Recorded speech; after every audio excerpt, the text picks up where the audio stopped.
Topping the news tonight, the oil spill disaster response is operating at Tier 3. However, it continues to be classified as a Tier 2 response by the central government. Tier 3 refers to when international resources are used to respond to the disaster. Several international companies are on the ground, according to the director of the Tobago Emergency Management Agency, Allan Stewart, who awaits the declaration. More in this report from Kandace Jackson.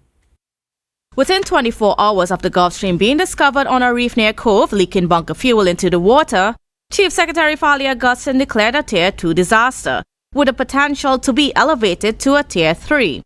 As bunker fuel continued to inundate the 15-kilometer coastline between Scarborough and Cano Bay, exhausting resources available in Tobago and Trinidad, TEMA Director Allan Stewart said it remains classified a Tier 2 disaster.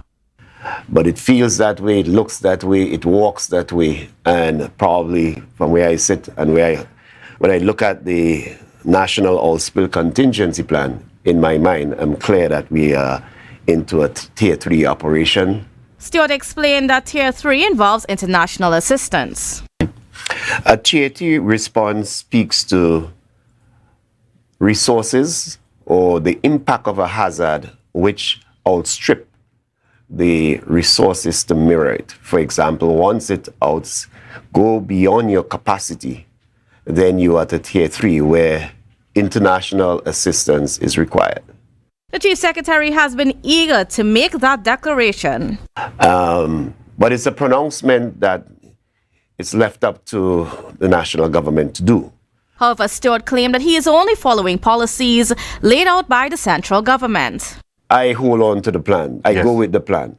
I always say if you don't intend to go by a particular plan, don't write it. Because when you write to people like myself, that's my Bible. That's my manual. You're guided by that. So I'm guided by that. I'm protected by it as well. Despite the government's refusal to make a Tier 3 declaration, companies, including some from the United States, Spain, and Venezuela, are assisting with cleanup efforts and containing the oil around the wreck. Through the Ministry of Energy and Energy Industries, an internationally based salvaging company is conducting hydrographic surveys on the wreck to understand its contents.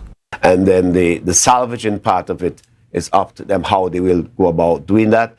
And the recovery of the oil that is in the vessel itself, they will do what you call this morning, start doing tapping on the vessel. While the cleanup remains challenging, Stewart believes efforts are pointing towards a strong recovery.